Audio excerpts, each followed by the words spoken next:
What if the person that was supposed to protect you became the person you needed protection from? I'm 9 years old. He's screaming at me again, beating me as if I was a filthy rag doll that someone once loved but has since thrown away, as if I was created to be his punching bag. I am angry, but I'll break down later. I'm a fighter.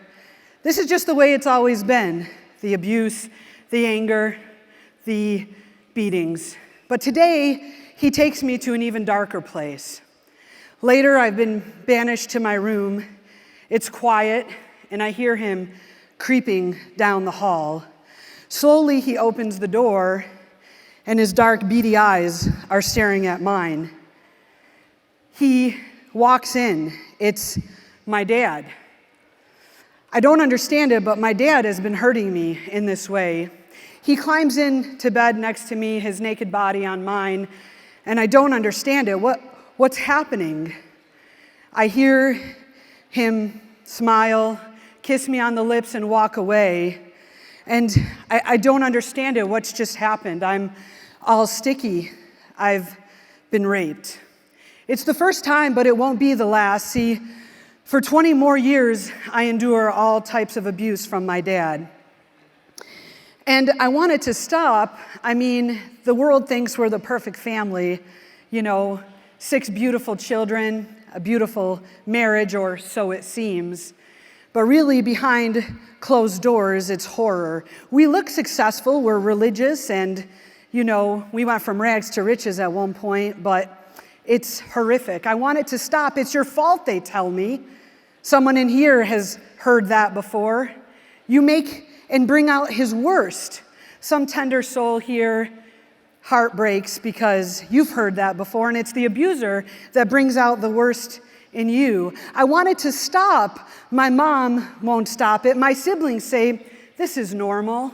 I know it won't end itself, and so I swear every time this happens, I will escape one day, and I will bring others with me. I'm 9 years old, and I meet a boy. His name is Paul. He's 13, and I recognize he's different than everything I've grown up with. He's everything good in this world. And so I say, one day I'm going to marry this boy.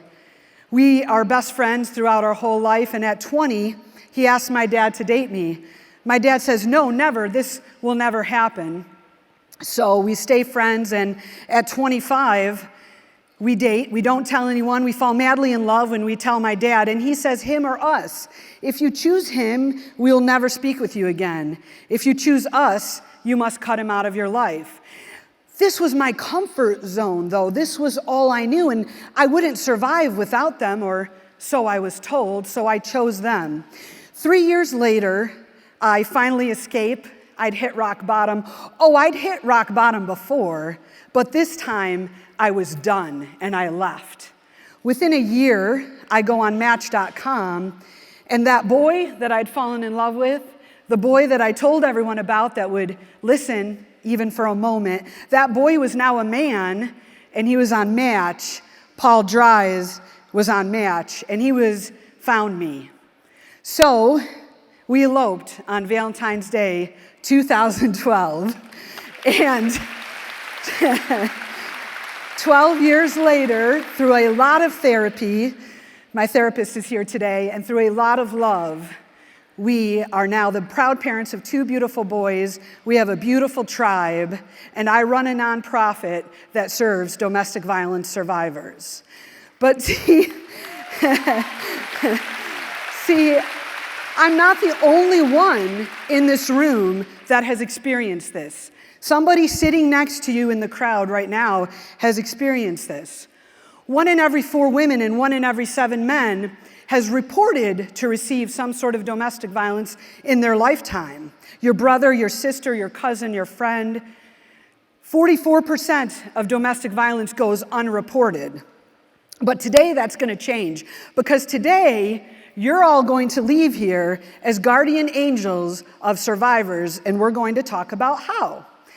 There's some signs that you can recognize in your communities to realize if somebody's experiencing domestic violence. The first are behavioral changes. Is somebody in your life suddenly feeling isolated? Are they changing their routines or behaviors? Are there emotional signs? Do they feel suddenly sad? Are they all of a sudden experiencing fits of rage? Do they suddenly feel guilty about everything? There's relationship red flags. Is somebody in their life being possessive over them, whether it's their parent or their significant other? Are there financial signs? For example, are they in control of their own finances and their spending, or is somebody else watching the grocery bill? Is somebody else controlling whether they go out to eat? Do they have discomfort discussing their relationship? See, in a healthy relationship, we want to tell our community about our parents or our significant other. If we don't, there might be something wrong. Do they have sudden routines or habits that are changing? Were they a partier before and suddenly they don't want to go out anymore? Are they early to bed? Is there an earlier curfew? Are there subtle changes in their physical appearance? Are they covering up bruises? Do they suddenly look haggard? Today, we're going to talk about 6 ways that you can be our guardian angel in your community. The first is awareness. Awareness is half the battle, and today, we have now decided that this is happening in our communities. When you're a survivor, awareness looks like there is help out there. So today, there's a room full of folks that want to help you if you're a survivor. Action is what comes after awareness, because when we're aware, we want to do something about it. So find the helpers, be a helper. Find the volunteers, be a volunteer. Educate yourself on domestic violence and how we can make a change and be change makers. An action to a survivor might look like jumping without a net and watching it appear, or it might look like small baby steps, maybe packing a small go bag. An adjustment. At times, we get uncomfortable discussing a topic like this. So let's get comfortable with the uncomfortable today. And adjustment for a survivor might look like finding the safe people in your life that you can talk to. Acceptance. We need to accept that this is a problem in our society and be change makers by doing it. We need to end the stigma and stop the silence on domestic violence. And acceleration. Hey, get ready, because the ride's fun. Once we do all of these steps, we're going to accelerate both as a society and as survivors. It's pretty fun on the other side. And then again, see, it doesn't just end at one stop. Ultimately, as survivors, we need to rewire our brains over and over again, and that's okay. So give yourself that grace. And as a community, we need to go again and again into our communities and find ways to fix this. Because it doesn't just end at one time. Right now, I'd like to bring a special guest to the stage. My husband, Paul Dries.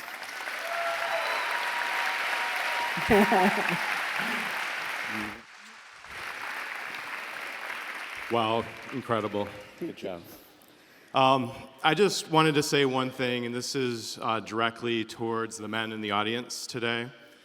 We're at a crossroads, and this problem, we can either continue to perpetuate it, or we can be part of the solution. There's no middle ground, so let's be part of the solution. Thank you.